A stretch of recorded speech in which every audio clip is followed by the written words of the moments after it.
ભરૂચ શહેરના આઇકોનિક રોડની લાઇટો અને વોર્ડ નંબર 6 માં સ્થાપિત હાઈ માસ્ટ લાઇટોના બાંધકામમાં ભ્રષ્ટાચારના આરોપો ઉઠ્યા। વિપક્ષે આ મામલે ગંભીર આક્ષેપો કર્યા, જેમાં ટેન્ડરના સ્પેસિફિકેશન મુજબના પોલનો ઉપયોગ ન કરવામાં આવ્યો હોવાનો દાવો કરાયો। આ આરોપો ભરૂચ નગરપાલિકાની કામગીરી અને ગુણવત્તા પર સવાલ ઉભા કરે છે,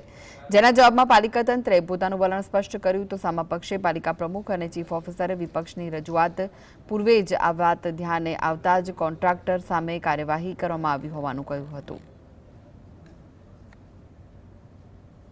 માસ્ટનું અને પોલનું અત્યાર સુધી નગરપાલિકા દ્વારા કોઈ પેમેન્ટ કરવામાં આવેલ નથી અને નગરપાલિકાની સૂચના મુજબ અને સ્પેસિફિકેશન મુજબની કામગીરી હાઈમાસ્ટની અત્યારે ચાલુ કરવામાં આવેલ છે અને નિર્મળ પથ ઉપરના જે ડેકોરેટિવ પોલ છે એ એમએસની જગ્યાએ કાસ્ટ આયર્નના બદલવા માટે ઇજારદારને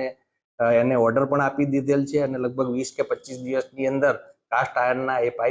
પોલ ત્યાં નાખી દેવામાં આવશે।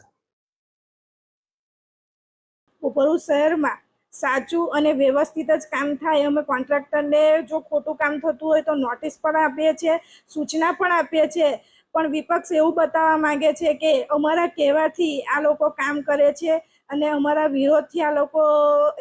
સાચું કામ કરે છે, એટલે એ ખોટું છે। જ્યાં જ્યાં અમને ભૂલ દેખાય છે ત્યાં ત્યાં અમે કોન્ટ્રાક્ટરને નોટિસ આપીએ જ છે।